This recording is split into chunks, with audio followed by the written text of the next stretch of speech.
UFC Vegas 40, aka UFC Fight Night, Aspen Ladd versus Norma Dumont. Welcome to our main card prediction video by yours truly here at Boxing MMA Picks. He goes by the name of Zan, I go by the name of Harris, and as usual, we're giving you our fight-by-fight breakdown, fight-by-fight analysis, specifically from the betting perspective, here to let you know which bets are worth the value, which fights you want to stay away from, which underdog has the best shot at winning, and some parlay action towards the end of the video.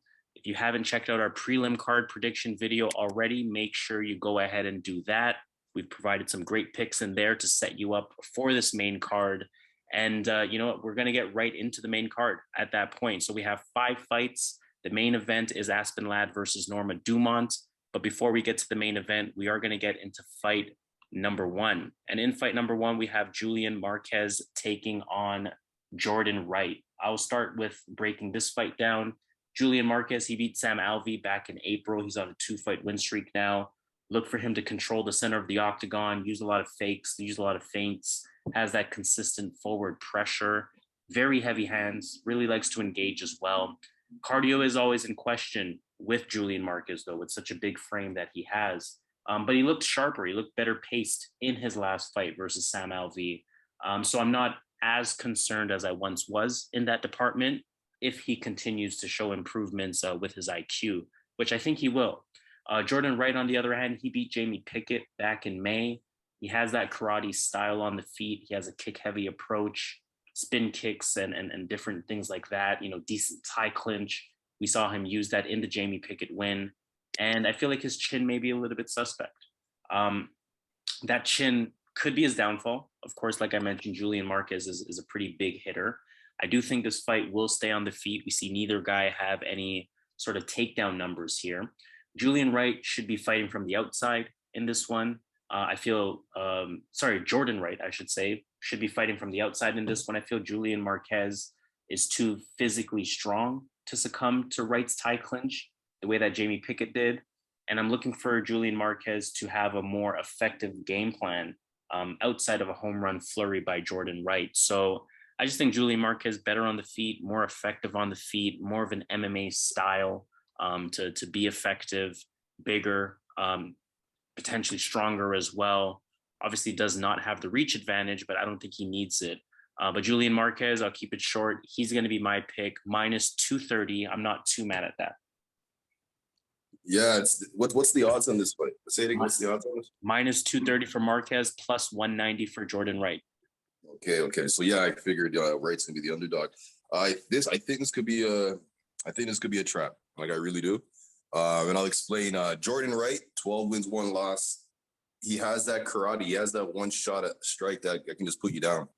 And he's fighting a guy in Marquez who, in my opinion, defensively striking, he's a tough guy. So he doesn't rely on his defense. He'll just take the shots and then he'll give right back. So I like that about Marquez. He'll throw right back. But I don't like his defensive striking where against a guy like this, a karate guy, he can definitely get an opening. He can definitely finish this fight. So I have a feeling this could be a trap. I'm going to go with Julian Marquez. And the reason is, like you mentioned, he could be the stronger guy. I like his toughness in this fight. I think he's gonna be able to march Wright down and Wright does not like people that pressure him, just like that Joaquin Buckley fight. And I think Marquez can kind of put on a similar pressure to that, and the power, of course, right? So he's been knocked out already. Jordan Wright's been flattened. Definitely, Julian Marquez has that power. So, and another factor you got to factor with Julian Marquez is he's been in there with some good guys. His back has been against the wall, down 2 rounds, comes out in the 3rd round. He's been there. So I like him in this spot here. If it gets dirty, if it gets sneaky or close in that 3rd round, I've seen Julian Marquez come out in that 3rd round, reinvigorated, and win the fight. A fight that he's down 2 rounds against, I think it was Maki Patolo.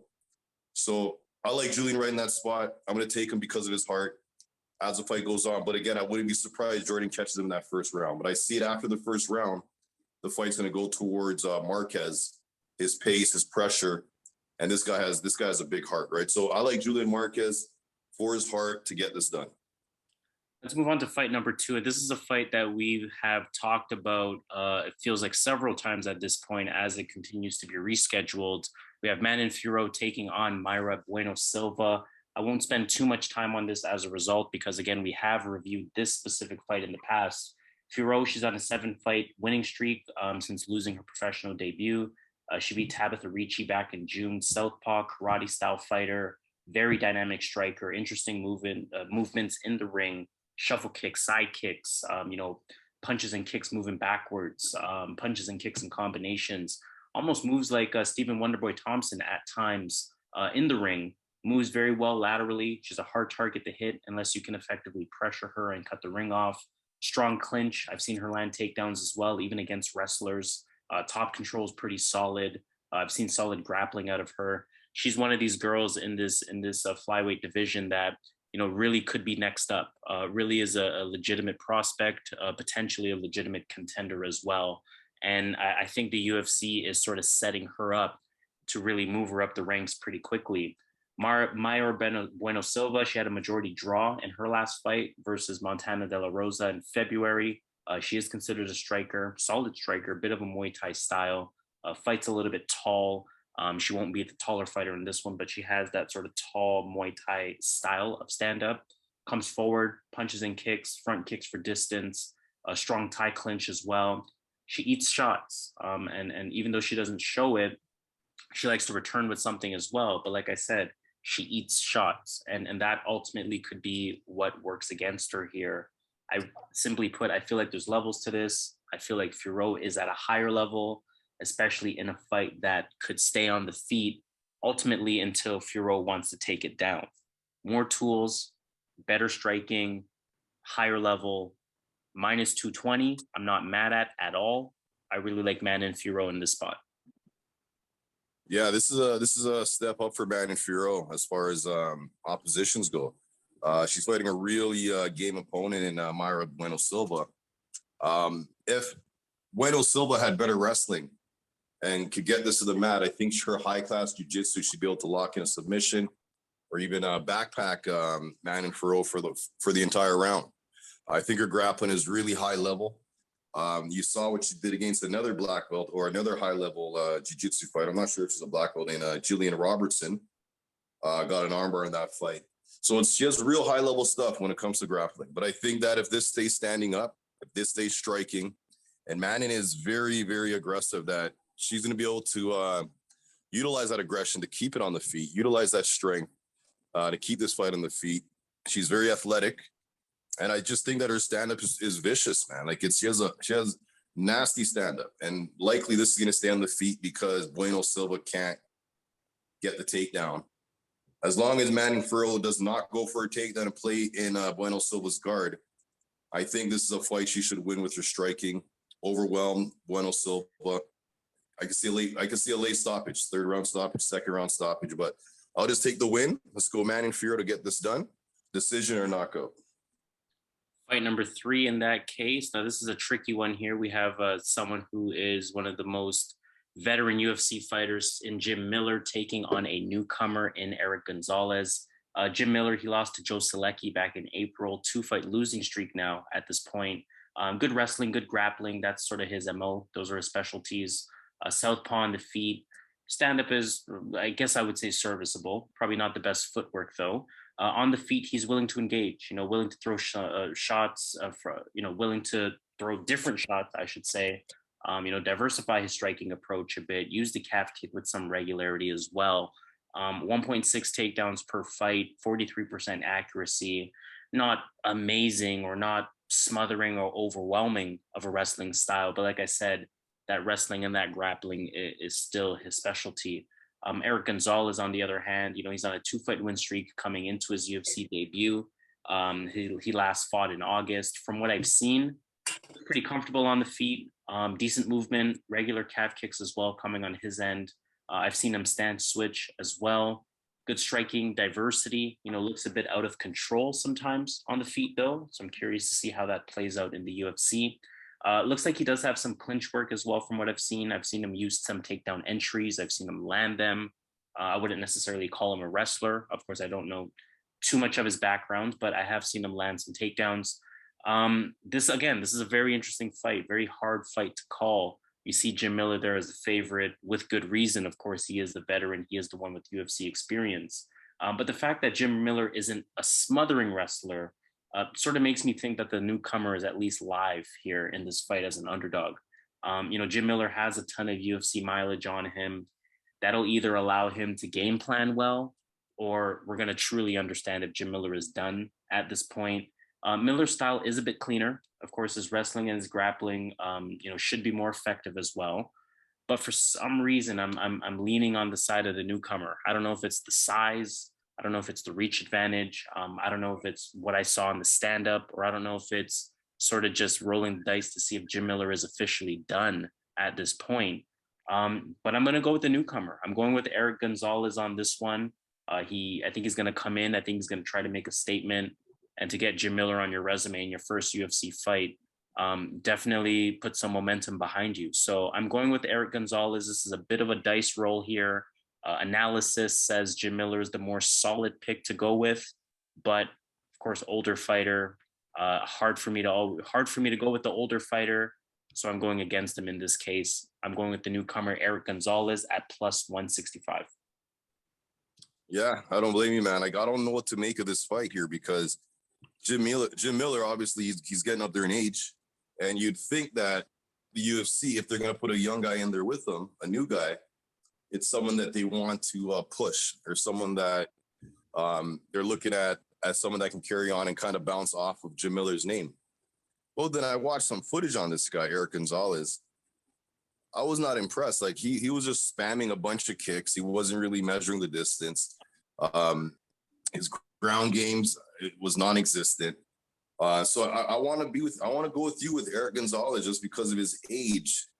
But I can't dismiss what I've seen here when I was watching footage of him. Like, again, he might have improved. I'm not sure, but I think Jim Miller has enough left here to bank 2 rounds in this fight. I think his experience is going to be a big factor in this fight. It's going to help him, because Erick Gonzalez, even though he's a younger fighter, whenever he stepped up, he lost.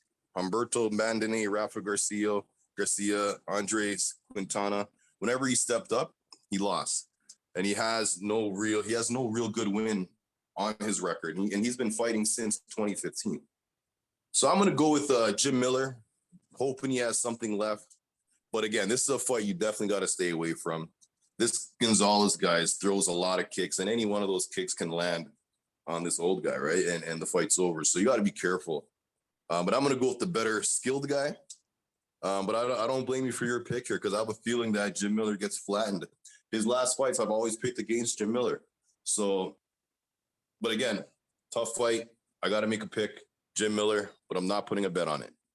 Yeah, I'm going to echo not putting a bet on this one, and I'll definitely highly advise that to everyone watching this video. Let's move on to fight number 4. This is our co-main event of the evening. We have Andrei Arlovski taking on Carlos Felipe. How do you feel about this one? I think this is a hard fight, but I watched enough footage to make a decision on this one. With Andrei Arlovski, he looked good in that Chase Sherman fight. Tom Aspinall, he was looking good. He looked good against Tanner Bolster, Philippe Lins. These are all heavy-handed heavyweights like Carlos Felipe, but these guys had better movement. These guys had better movement than Carlos Felipe. So you could say that Arlovski is going to get it done again here. But I actually like Carlos Felipe. I like his cardio. He could fight 1 round to 3 rounds. He doesn't lose his cardio, even though he's in terrible shape. But yeah, he has really good cardio. He's going to put on a pressure. He's going to stalk Arlovski. And a big factor with heavyweights, you gotta factor in with heavyweights. Harris always says, heavyweight beware, right? You got to factor in these guys hit like there's a weapon on their hand, right? One punch, fight's over. So you got to factor in who could take the better punch. That's very important when you analyze heavyweight fights. When you know that a lot of the fight's going to be standing up. Carlos Felipe can take the better shots. He took bombs from Justin Tafa. Yeah, this could be a war. This could be a battle. This could be Arlovski running around the ring, point fighting. But I think eventually Arlovski is going to slow down. and Felipe can get it done. But yeah, this is a tough fight because Arlovski can definitely move around. If he avoids the knockout blow, he can easily pick up a point decision. So you gotta factor that in. But I'm gonna bank on Felipe, the younger guy, the guy that has the stronger chin, and he has good hands. He can box. This guy can box, right? So I'm gonna go Felipe to march him down, put on the pressure, and get a decision here. I'm actually going to go in a different direction here. I am going to go with Andrei Arlovski, and the reason for that is, I mean, to your point, he looked good. He's been looking good recently. I mean, even in the Tom Aspinall loss, he looked decent. You know, he beat Chase Sherman back in April, as we mentioned, and he's been taking people's power. I mean, minus Tom Aspinall, but he's been taking people's power. I mean, Chase Sherman is somebody that should have hurt Arlovski, and he couldn't. Right? You know, at this point in his career, for some reason, Arlovski seems to have a stronger chin than he did, say, 10 years ago. Pretty patient in the stand-up, you know, keeps distance pretty effectively, solid MMA striker, solid MMA boxing, good combinations with the hands, high IQ, of course, at this stage in his career. And I actually do think Arlovski can fight 3 rounds as well. For Felipe, to your point, pretty durable, you know, hasn't shown any sign of slowing down in his fights. You know, has solid hands, has solid boxing on his end, willing to engage. And I think that's going to be something that works to his favor, is his willingness to engage. He wants to engage. He has a good chin. He can take shots. He can give them as well. This is going to be a boxing match. And it's interesting because technically maybe Felipe should be the better boxer here. But I think Arlovski is more skilled. I think he has a more diverse skill set between these two fighters. I don't think Felipe has that scary power that can put Arlovski out like that. Now, it could be an accumulation of punches, which Felipe has the ability to do, but I don't think he has that sort of touch of death power that some of these other heavyweights have. And I mean, if the Sherman versus Arlovski fight taught us anything, it's that Arlovski can definitely hang with these younger guys in these boxing fights. And for that reason, I'm actually going to lean on the side of Arlovski here. I feel like he has better tools. I feel like he has smarter tools, and I don't think Felipe has that overwhelming style to really put Arlovski on the back foot here. So it's a close fight. We obviously see what the odds are here. Arlovski at minus 105, Felipe at minus 115. I guess I would put Arlovski as a slight underdog in this one, but I'm going with Andrei Arlovski. I think he's going to get the job done here. Let's move on to our main event. In that case, we have Aspen Ladd taking on Norma Dumont. For Dumont, she beat Felicia Spencer via split decision in May. Switch stance, she can switch stance a bit, pretty light on her feet, uses that leg kick a lot. Pretty respectable stand-up, has some pop in her punches, looks very comfortable on the feet. I like her feints, I like her in and out movement, I like her jab, I like her combinations as well. A strong clinch against the cage. She is technically a grappling and a ground specialist, so she can definitely use that to her advantage. And I've seen some pretty good takedowns from her as well. Again, keep in mind, this is a featherweight fight, so 145 pounds. The reason why I bring that up is because Aspen Ladd, interesting to sort of see her path of canceled fights over the last couple of years. It's almost evident that UFC is pushing Aspen Ladd. Her last fight was in 2019. She was supposed to fight Macy Chiasson at 135 at the beginning of this month. And instead she misses weight in that fight. And instead she gets a main event at 145 just 2 weeks later. You know, puts a lot into her strikes on the feet. She's more of a boxer in the stand-up, has some head movement, bit of a brawler. She can definitely take one to give one. She wants to engage as well, like I just mentioned with Carlos Felipe. And good takedowns, you know, really good on top, good top pressure, really aggressive ground and pound. She definitely goes for it whenever she's on top of you. Dumont looked good in her last fight, though. I think Dumont is a little bit more dynamic on the feet. I think Dumont's in and out movement will work to her advantage with the way that Aspen Ladd likes to come forward. I think Dumont can use that lateral ability with the in and out movement to sort of nullify that pressure from Ladd. Ladd probably does have the advantage on the ground. Good takedown numbers, 2.2 takedowns per fight, an impressive 75% takedown accuracy. In 3 UFC fights, Norma Dumont has 100% takedown defense. So we're going to have to see how legitimate that takedown defense number is. If Ladd takes you down, she's more than likely going to win that round with her activity, if nothing else. Going to be interesting to see if Dumont's strength on the ground can neutralize that. It's also going to be interesting to see if Aspen Ladd can land those takedowns at 145. We know she can get them at 135. Let's see how she fares at 145. But my pick is going to be for Norma Dumont. I am going to go with the underdog here for the second week in a row in the main event slot. I feel Norma Dumont is a bit better on the feet. I feel she's a bit more dynamic, and I'm hoping that her specialization on the ground can nullify Ladd's wrestling and ground and pound strengths. I like Norma Dumont. I like her in this spot. She impressed me in her last fight, and because of that last fight, I'm going with her on this one. I see her at plus 125. Can't help it. I'm going with the underdog, Norma Dumont. Yeah, I don't blame you, man. This girl came in the UFC. I think she lost with a lucky punch by Megan Anderson. I wholeheartedly believe that was a lucky punch because you don't see those things happening in that division. One shot KO in the first round. But what I like about Dumont is she has underrated wrestling. Felicia Spencer, she got a takedown against her. She got 2 takedowns against Ashley Evans-Smith. These are 2 fighters that people analyzing the videos thought they were going to get a takedown on Norma Dumont. Norma stuffed those takedowns, their attempts. She's 100% takedown defense. And she fought Felicia Spencer, who was a real big girl, right? So Aspen Ladd, and you can't forget her problems on the scale.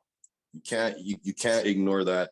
They had to cancel a fight. I believe she passed out, or she had there's something wrong with the weigh-in and I know she passed out previously years ago. So having to cut weight in such a short period of time against a fighter that has a hard time at cutting weight, but this is her second time cutting weight, I believe, in the last 2 months, because the other fight was canceled for medical reasons because of her. So I like Dumont's striking. I like Dumont's wrestling abilities, even to keep it on her feet, because I think that's where Aspen Ladd's going to shine, is if she can get that takedown. And again, this is 5 rounds. So again, just like last week, if she can't finish the fight in the first round, then she's going to get gassed out, and her style is not going to win the fight striking versus Norma Dumont, who is a pretty active striker and accurate striker. So I like Norma Dumont. She could be better everywhere. We're going to find out Saturday, but she could be better everywhere. But she's better in a lot of areas, and obviously she's making weight no problem. I know this is going up to 145, so Dumont should be the bigger girl as well. Norma's my pick. Sounds good. Let's go on to Vegas then. Let's see how we feel from a betting perspective. And let's start with some underdogs. Who are we taking a look at here? Let's roll with Norma Dumont. Norma Dumont, perfect. And in terms of my underdog picks, I'm also going to go with Norma Dumont. I am going to add Andrei Arlovski to my underdog picks as well. That fight is pretty much a pick'em. So he does qualify as an underdog, I suppose. And then in terms of our favorite picks for the main card, who are we taking a look at? All right. So for the main card, I like Manon Fiorot, Bruno Silva, and let's roll with how much is that? What are the odds on that? Plus 151 for those two. Yeah, let's roll with that. Sounds good. So nice compact parlay for the main card, or for the entire card, I should say. $100 will return $251 for our bigger bettors. $250 will return $628. My favorite picks for the main card would be Manon Fiorot, and I know he sort of has that karate strikes chance, but I'm still gonna go with Julian Marquez and include him as a favorite pick, as a potential parlay pick as well. Plus 111 on that. $100 will return $211, and for our bigger bettors, $250 will return $528. So we are going to sign off there. This has been the UFC Vegas 40, aka UFC Fight Night, Aspen Ladd versus Norma Dumont main card prediction video. Please make sure you subscribe to the channel, hit the thumbs up, hit that notification bell as well, so you know when we come out with our videos. And most importantly, participate in the comments. We want to hear from you. Who are your underdog picks? How do you feel about our picks? And if there's a specific parlay or specific additional insight that you're looking for on any one of these fights, let that be known, and we will be more than happy to give you some additional analysis and additional insight on that. But like I said, we are going to sign off.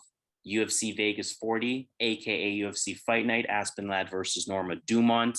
He goes by the name of Zan. I go by the name of Harris. And as usual, let's get this money. Let's get it.